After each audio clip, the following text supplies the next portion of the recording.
En deux mots, Lean Startup, c'est une méthode qui permet aux créateurs d'entreprises de quelque manière minimiser le gaspillage de ressources qui sont déjà peu au début et surtout de minimiser le risque de marché.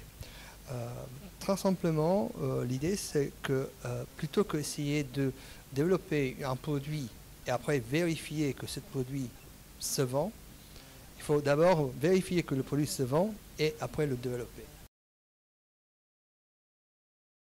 C'est adapté, disons, aux entreprises qui démarrent, en phase de démarrage.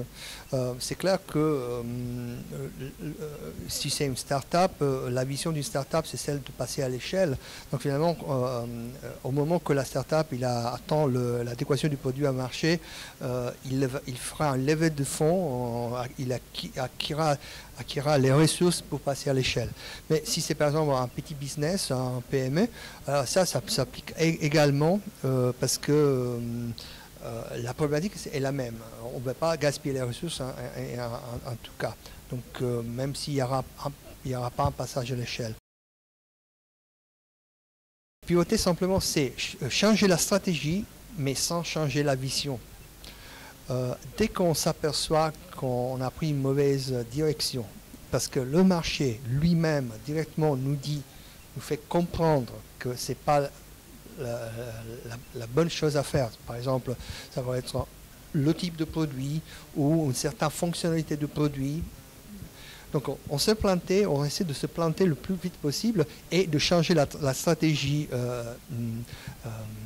sur la base de ce qu'on apprend de cette situation d'échec. Dans mon cas, ça se traduit particulièrement par un accent sur le customer discovery, vraiment comprendre les besoins des clients.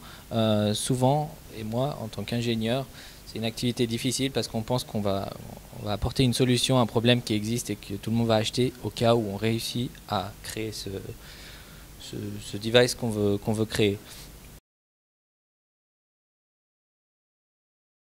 Pour moi, dans mon cas, ça a été justement, une fois que j'avais bien déterminé et compris les besoins de mes clients potentiels, je me suis rendu compte que ce que j'avais, c'était une idée que j'essayais en quelque sorte d'imposer dans un marché qui était déjà bombé, qui était déjà difficile.